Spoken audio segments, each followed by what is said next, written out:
10,000 people around the Caribbean. What do I mean by largest cruise ship ever built? Let me give you some comparisons just for scale. You know this guy right here, very handsome man. He's about 6'1". He's a little guy, though, compared to the great blue whale of the sea. That's a 100-foot mammal. And that is little compared to the Titanic, largest ship of its day, 883 feet long. But think about this. The icon of the seas makes the Titanic look tiny, nearly 1,200 feet long. And Chris Van Cleve got an exclusive ride on this massive ship as it prepares to set... Nothing funnier than a fucking 15-minute city, baby.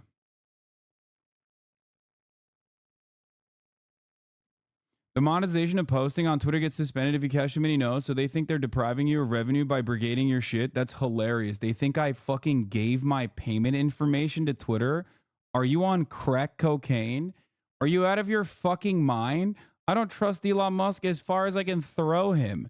If you think that you are depriving me of some kind of revenue, the $36 that I'm going to make off of a hit tweet or whatever, you're out of your fucking mind. Okay? It is hilarious. Anyway, getting back to the real point here. This is a walkable city. Americans only like walkable cities if they are literally paying for that privilege. What do I mean by this? They like it if it's Disney World or Disneyland, or they like it if it's a fucking flowing island.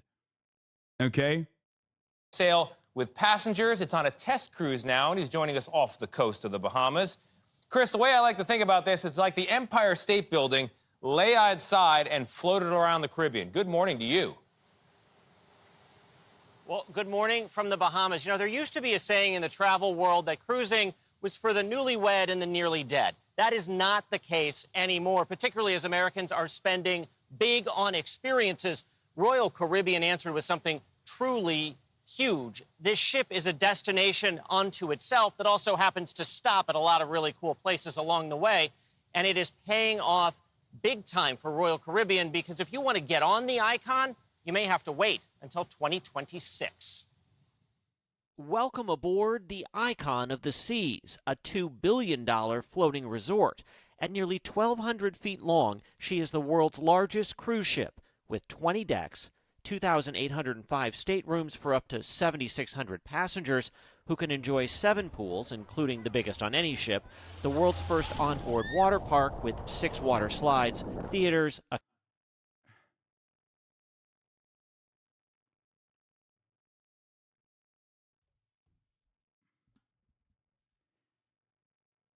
Bro, why are we doing this? What the hell is going on?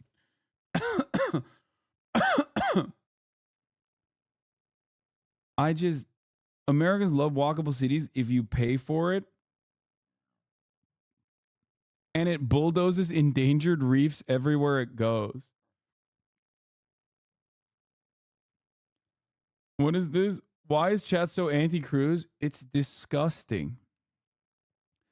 Cruises are, one, ugly and awful and a petri dish for you know, all different kinds of viruses that you are going to catch. But beyond that, it's just like another gross abundance that can easily be pushed aside, especially when they are a gross abundance that is incredibly costly on the environment. The amount of damage that these things do to the environment is so massive. It does not justify its existence. That's it.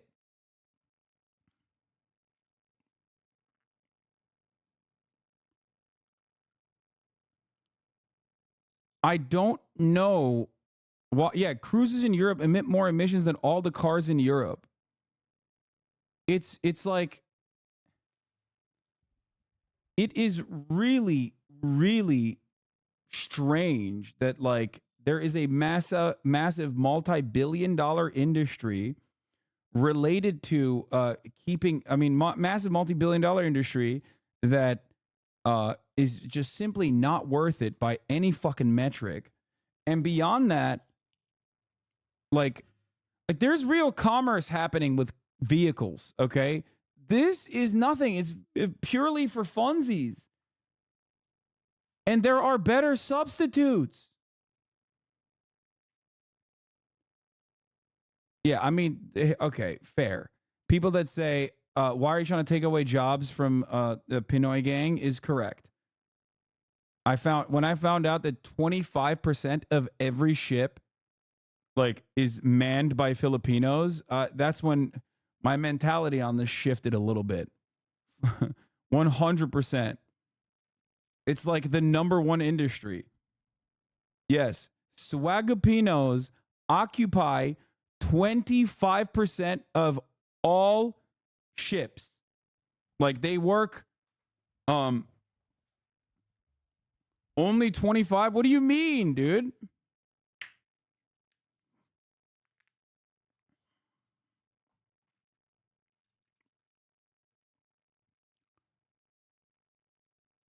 Real cost of cruises, you know? To all my Swagapinos out there, your penis is worth more than that, okay? I promise. Anyway, let's get back to this. Casino, and more than 40 places to eat and drink. Include the crew, and you're at nearly 10,000 people. Over the process of building what we bill as the best family vacation in the world and providing something for everyone, it slowly, through that creative journey, got bigger and bigger. Why is bigger better? It's not about size, it's really about iconic experiences. Jay Schneider is Royal Caribbean's chief innovator. 10,000 people sounds a bit like going on vacation with the... You know what I just realized? And this is like straight up. I think Filipino people are the only people I don't like immediately make fun of.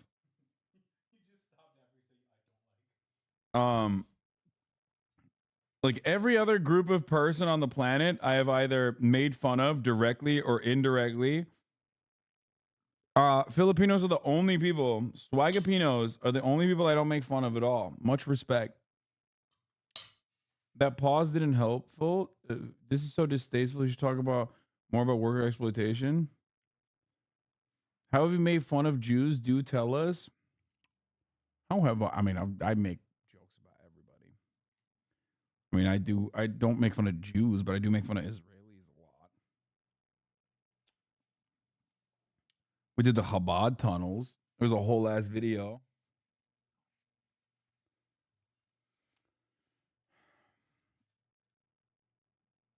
Swagapino is considered making fun. Fight me. It's a term of reference. It's a term of respect.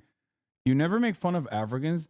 That's so funny that you say that because immediately it goes Africans. You know, the nation of Africa.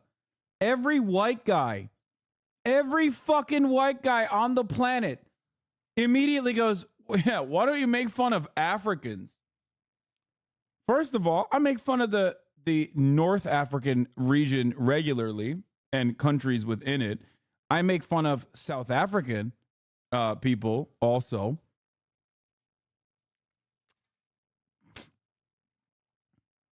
But I do love when a bruh, I'm African. Well, I don't know if you're like a Elon Musk style African because, you know, one, you hit the lull. Okay, which immediately I feel like that's like white behavior, white person behavior. And secondly, who the fuck says I'm African? What does that mean?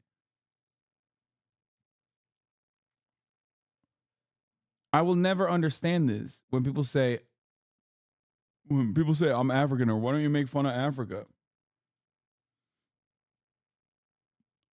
HBFB is a black guy though. So I think my man's got American brain. That's not true, bro. You don't make fun of Arabs? What do you mean? I make fun of Arabs all the time.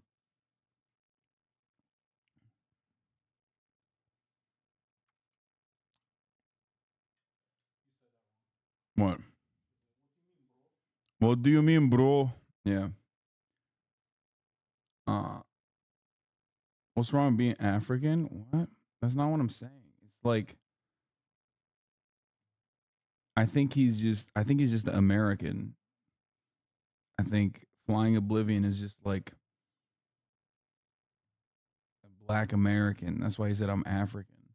because I feel like it's very Ameri-brained to say I'm African. Entire town. We have purposely designed this ship to give more space for Anyway, people. I'm not we making fun of believe them, though. even at 7,500 guests, it won't feel to you like your entire hometown has joined the ship.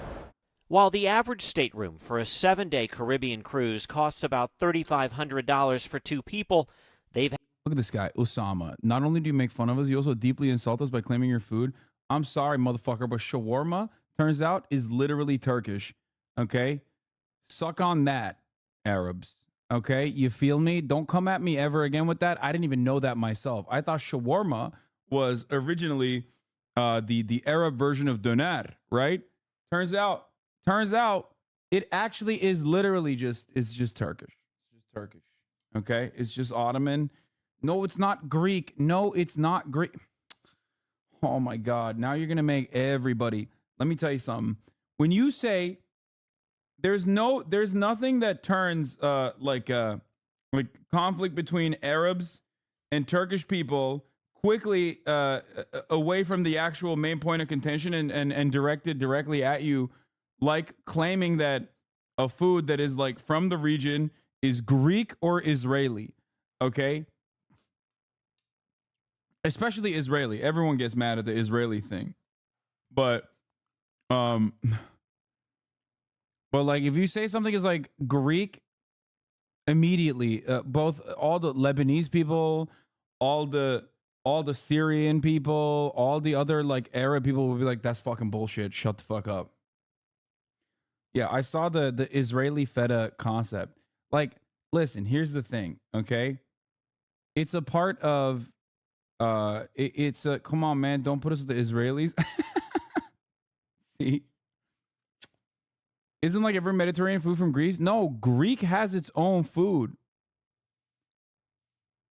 Greek food is you know, it has, like, there's Greek cuisine. But yeah. The Ottoman Empire, at least as far back as the 17th century, stacks of seasoned sliced meat were cooked on a horizontal rotisserie similar to the jaw kebab. The vertical rotisserie was introduced no later than the mid-19th century. The town of Bursa in modern-day Turkey is often considered to be the birthplace of the vertically roasted doner kebab. Okay.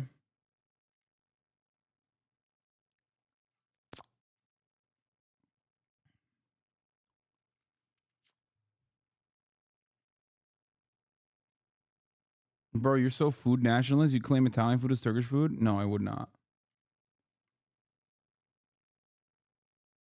Greek and Turkish food are different. They just have main dishes they share, which causes all this fighting. This is true. Also, it's like, in my opinion, kind of watered down. It's like a watered down Turkish food. Greek food is still good, though. You know, I still fuck with it. All jokes aside, I mean, all food is great. I've told you guys, there's a Israeli couple out here that makes fucking absolute bangers, like Bavel.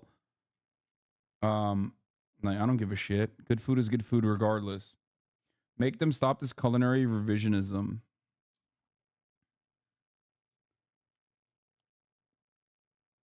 One of the better Italian restaurants in Los Angeles is literally owned and operated by an Israeli couple.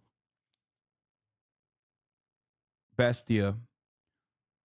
They also happen to have 2 very good Middle Eastern Mediterranean restaurants as well. Bavel in downtown Los Angeles and Safi's in Hollywood. Safi's has probably one of the best doners I've had in America. You only say that because you don't respect how good the Greeks are at seafood. This is fair. I don't eat seafood, which is probably what it is. That's like definitely a big part of it.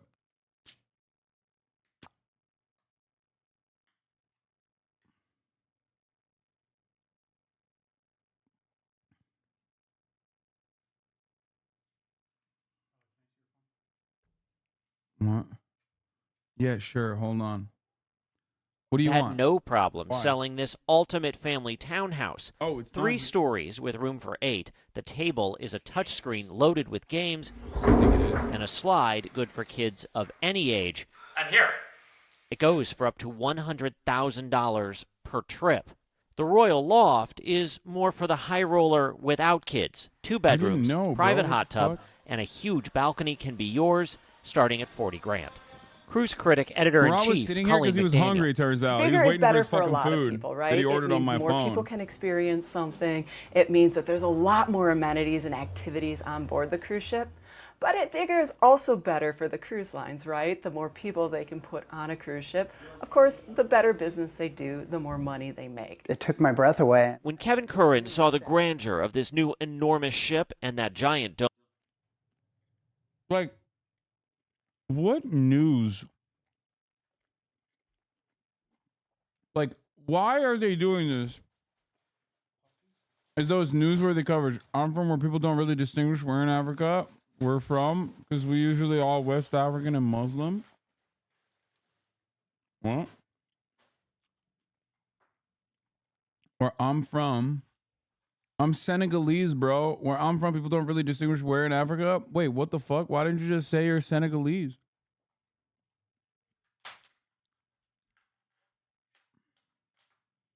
That you're from Senegal. Yeah, no, it is definitely a PR. My point is like, it's just odd that they're just like doing a straight ad for a fucking cruise ship and making it appear like it's newsworthy without any sort of qualification that this is not news. It's just a fucking ad for the Royal Caribbean cruise liner. dome of windows up front, he knew he had to be on Icon's inaugural cruise from Miami later this month. The Oregon resident has been tracking the ship's construction for a year and a half. The more I watched the videos, the more I understood this was something special. Cruising is surging in popularity. Last year, passenger volume outpaced pre-pandemic numbers, and this year is expected to hit a new high of 36 million, as spending on experiences has climbed 65% since 2019. From the bridge, Captain Hendrik Loy is overseeing what amounts to a 3-day test drive to the Bahamas. What do you get out of one of these shakedown cruises? There is still fine-tuning that needs to take place. And we had to test out some of the signature attractions. What? The Crown's Edge has you down out some of the signature attractions. Oh, that's dead. You're dead. You're so dead. I worry about you because you like cruises. No, it's not on. Here, it's on now. I don't like cruises that much. I think, like, I've been on one in my life. But, I mean, that seems cool. That's nuts, bro. What is it? Like, is the element of, like, actually being murdered and having no, like, legal recourse? Is that what makes it better? I don't like heights, so I would never do that. I'm just saying, like, I can see that being cool.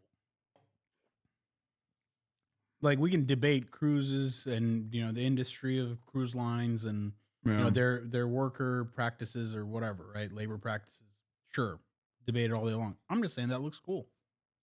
No, it doesn't. The Crown's Edge has you dangling 154 feet over the ocean. And would it be a vacation that without a glass water stairwell slide? Oh, this is a bad idea. Over the Grand Canyon, or like the slide that's on top of LA.